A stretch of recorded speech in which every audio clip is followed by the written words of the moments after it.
Today, we're doing a deep dive into, well, one of the most explosive stories in global finance, neobanks in the Asia-Pacific region. And our guide for this is a really fascinating report, Neobanks in APAC Journey. Right, it's part of the Journey collection by ACE, the cross-border boutique investment bank that focuses on private capital. What's so interesting here is the framing.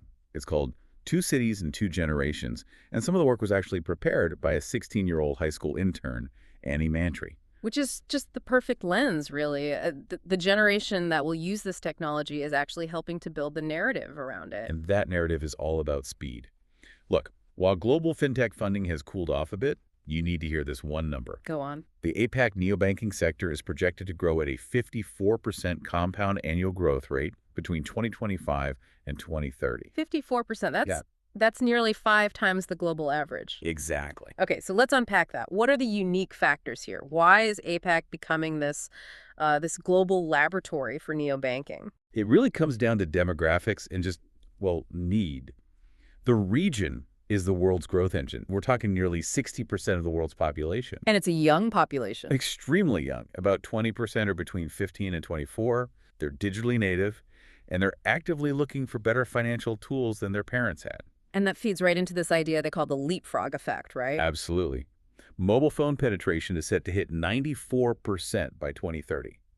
So these branchless neobanks, they bypass the need for physical branches entirely. They're solving the accessibility problem for the huge number of people, 35% in Southeast Asia, who are underbanked or completely unbanked? Right. A neobank is a digital-first platform. Yeah. It isn't dragging around all the legacy infrastructure that traditional banks are stuck with. Like mobile wallets, GrabPay, for example. You can send and receive money without ever stepping foot in a bank. The innovation isn't just putting banking online. It's building access where there was none to begin with. So, from an investor's point of view, what's the most important metric?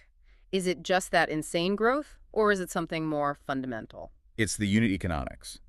Specifically, cutting the customer acquisition cost, the CAC, through what the report calls ecosystem stickiness. Meaning you build the bank inside something people already use? Exactly.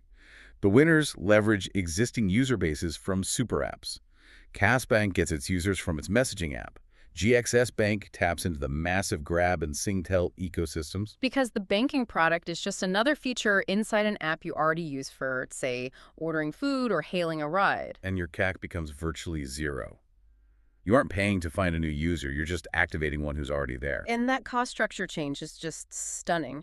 The report highlights WeBank in China. Their IT cost is only 50 cents per account. 50 cents. Compare that to the $20 or $30 it costs a traditional bank. That single number justifies the entire investment thesis. So the winners are the ones monetizing through things like high-margin lending or cross-border FX. Precisely. But beyond the obvious plays, there are these amazing high-margin niches. Such as? Faith-based banking. Think Sharia-compliant online banking in Indonesia or Malaysia. It avoids interest, or riba, and it serves this massive, culturally aligned niche that's been overlooked. And what about businesses? A huge credit gap for small and medium enterprises. So neobanks that use AI scoring to offer business loans are just cleaning up. But this all feels so risky. I mean, we saw neobanks like Shinja and Volt in Australia just collapse. That's the big cautionary tale, isn't it? They burned through capital, offered unsustainably high deposit rates, and never figured out how to actually make money. Globally, fewer than 5% of neobanks are profitable. And that's the core tension. It brings everything back to sustainable economics, which is where the government's approach really matters. You see 2 main models emerging. Right. You have India's infrastructure-first approach, with things like UPI driving enormous digital payment volume for everyone. And then you have Singapore's innovation-first model, positioning itself as the regional hub. So when you put it all together, what's the final takeaway here? The winning formula seems to be marrying that high-velocity growth with hyper-localized monetization strategies, and critically, that deep ecosystem integration that gets your customer acquisition cost near zero.